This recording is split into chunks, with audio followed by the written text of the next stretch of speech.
Dulu Bang Faisal, aspirasi dari Civitas Akademika guru besar kemudian akhirnya diikuti oleh mahasiswa dan kemudian akhirnya mereka mulai turun ke jalan dan jumlahnya juga mulai tidak sedikit nih Bang Faisal. Tanggapan Anda bagaimana dengan gerakan mahasiswa ini? Ini satu gerakan yang sudah big fire, sudah agak susah untuk dibendung. Terlebih istana menyemburkan berbagai tuduhan kepada gerakan-gerakan moral kampus itu dengan mengatakan partisan, ditunggangi kepentingan politik. Yeah. Saya mengamati ini satu tuduhan yang serius dan membuat makin marah. Bukan lagi pada level guru besar, tapi sudah turun kepada kelompok rektorat, dosen, dan perangkat-perangkat elemen gerakan mahasiswa ini tersadarkan. Karena memang harus diakui bahwa ketika suara-suara kritis terhadap kekuasaan di ruang demokrasi itu sesuatu yang wajar saja. Yeah. Hanya ketiga ini ditanggapi dengan cara ngeyel, ngeles beberapa menteri yang berdiri membela kepentingan Jokowi itu berlebihan.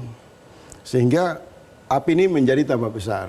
Kalau istilah saya di awal itu yang dikhawatirkan ketiga laju kecurangan dalam konsolidasi demokrasi ini dirusaki oleh tangan-tangan kekuasaan, maka realitas ini akan muncul kan. Ini sudah diprediksi. Yeah. Dan apakah gelombang ini berhenti? Menurut saya tidak. Ini bukan lagi gerakan moral yang wajar, tapi satu pertarungan di mana seluruh sivitas akademis berdiri dan hadir mewakili nurani dan aspirasi rakyat untuk menegaskan perlawanan mereka terhadap dinasti politik Jokowi. Nah, kalau sudah dinasti politik, berarti kesadaran rakyat ini tidak berhadapan dengan tentara, dengan polisi, dengan partai politik, tapi fokus mereka adalah Jokowi dan keluarga inti.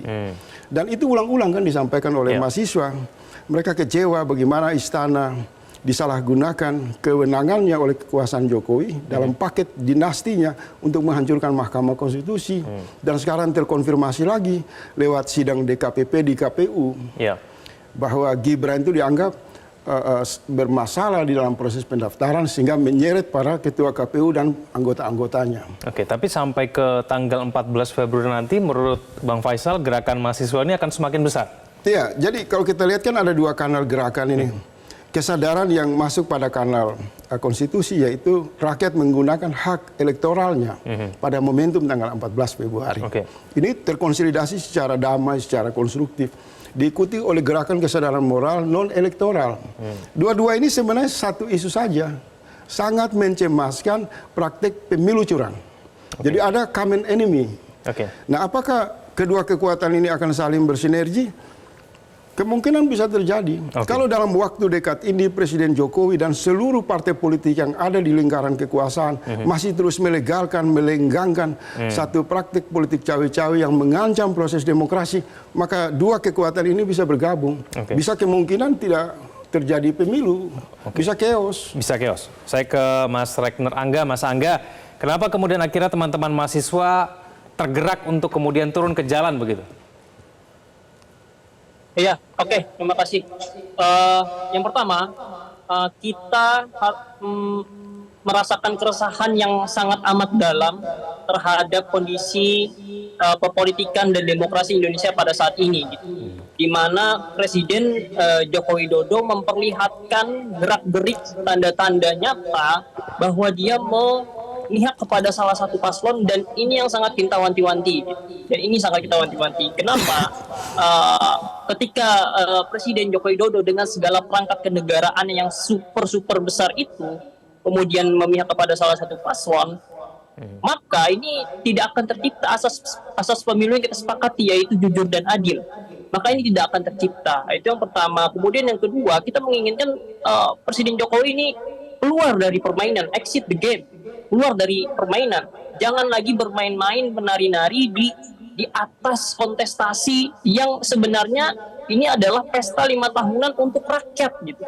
Untuk rakyat, bukan untuk kekuasaan, gitu. Dan kita ingat bahwa agenda reformasi itu salah satunya untuk melibas habis korupsi, kolusi, dan nepotisme. Dan bagaimana kita lihat juga di pemerintahan Presiden Jokowi ini, korupsi semakin merajalela, kolusi, dan sebentar lagi Presiden Joko Widodo dengan hasrat kekuasaannya itu kita lihat sebagai mahasiswa ini ingin melanggengkan nepotisme di Indonesia. Oke lah kita katakan bahwa nepotisme itu sudah ada sejak lama di Indonesia. Tapi ini baru pertama kali sebegitu besarnya terjadi di zaman Presiden Joko Widodo dengan segala paksaan-paksaan yang dia perbuat dengan kroni-kroninya. Dan kami sakit hati, kami sampaikan sakit hati ketika gerakan kami dibilang gerakan partisan, gerakan yang ditunggangi. Kemudian gerakan kami dianggap noise, bukan voice gitu. Maka kita ingatkan kepada masyarakat sekalian dan terkhusus orang-orang di Istana Negara, gerakan kami konsisten. Gerakan kami konsisten menolak nepotisme dalam kenegaraan. Pada tanggal 20 Oktober, beberapa hari setelah putusan MK itu diketok dan kita sudah mencium bau-bau pelanggaran di situ. Kita turun aksi 20 Oktober, 3.000 mahasiswa turun tumpah ruah di Patung Kuda. Dan kemudian apa? Nggak ada didengar. Memang pada dasarnya, memang sedari awal, pemerintah di orang-orang di istana ini selalu menganggap suara mahasiswa yang tidak sejalan dengan kepentingan mereka dianggap noise. Tidak dianggap. Gitu. Maka kita ingatkan sekali lagi bahwa demokrasi itu bukan hanya suara yang didengarkan, tapi suara yang dipertimbangkan. Maka selama Presiden Joko Widodo ini dengan kroni-kroninya ini menjabat, suara mahasiswa itu selalu dipandang suara yang nomor sekian. Maka ketika guru-guru besar ini juga ikut bersuara, maka ini sebagai alarm paling darurat lah kita katakan dengan kondisi demokrasi yang ada pada saat ini. Dan kita tahu, Mas Angga, kita akan dengarkan kembali ya pernyataan dari staf khusus Istana Presiden Ari Dwi Payana berikut ini.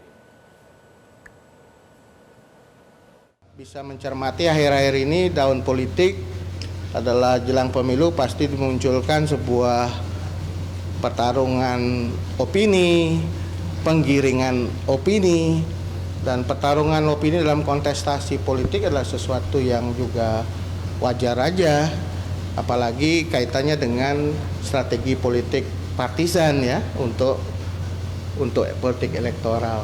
Saya kira itu dalam perspektif demokrasi sesuatu yang wajar saja. Saya ke Mas Ali Husni. Mas Ali Husni, ada yang meragukan kemurnian dari gerakan-gerakan mahasiswa ini. Tanggapan Anda? Ya, sangat disayangilah pada akhirnya jika pada akhirnya ada yang tidak ada satu sentimen atau tendensi kepada gerakan mahasiswa, utamanya melihat tadi ada statement bahwa padanya gerakan ini partisan dan lain-lain, sangat pada akhirnya sangat miris lah, tidak bisa melihat padanya kemurnian dari gerakan mahasiswa.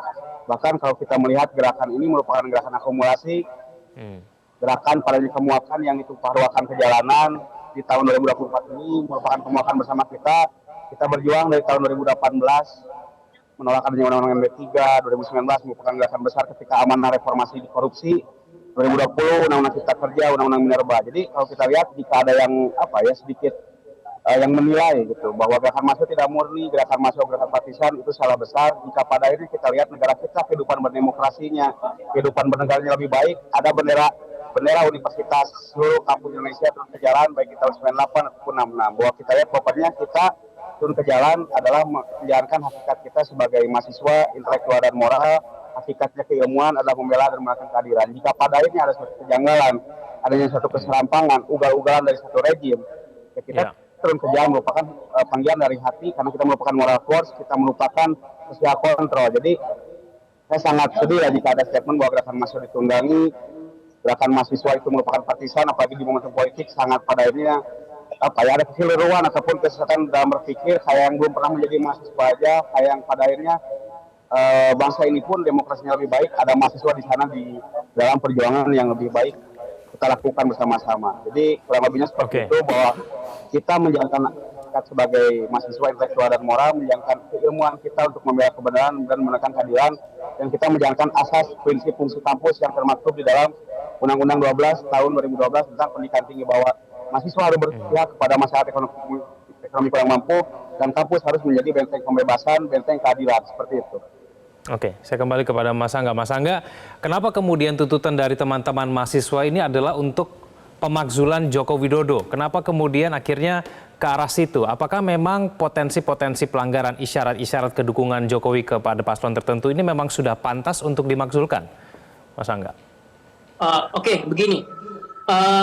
Kita tahu bahwa di dalam Undang-Undang Pemilu tahun 2017 itu bahwa memang diatur soal bagaimana misalkan presiden ingin berkampanye gitu. Ya pada intinya, pada substansinya, presiden itu harus meletakkan jabatannya. Entah itu namanya dimakzulkan, entah itu namanya harus cuti, entah itu namanya harus berhenti atau memberhentikan diri. Itu pada intinya presiden, pada intinya kami sampaikan presiden harus keluar dari permainan ini, begitu. Dan jika tidak keluar, maka apa yang ingin dicita-citakan oleh rakyat Indonesia melalui asas pemilu itu jujur dan adil, maka itu tidak akan tercipta.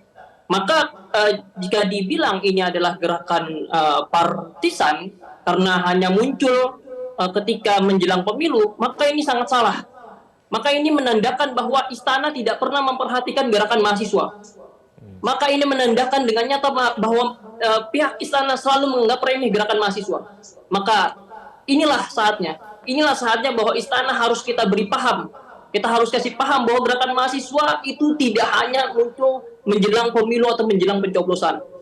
Karena kami sungguh sakit hati ketika dibilang gerakan yang partisan. Dan pada intinya kami sampaikan Presiden Joko Widodo harus keluar dari permainan karena berbagai kecacatan, berbagai inkonsistensi yang beliau lakukan, berbagai gerak-gerik yang beliau lakukan, apalagi politisasi bansos yang beliau masifkan di awal Februari ini sangat menandakan bahwa demokrasi kita sungguh sangat terancam. Begitu. Baik, apakah mungkin kemudian dimakzulkan? Saya akan tanya kepada Bang Faisal. Nanti kita harus jeda dulu, pemirsa jangan kemana-mana. Kami akan kembali. Jelajahi cara baru mendapatkan informasi. Download Metro TV Extend sekarang.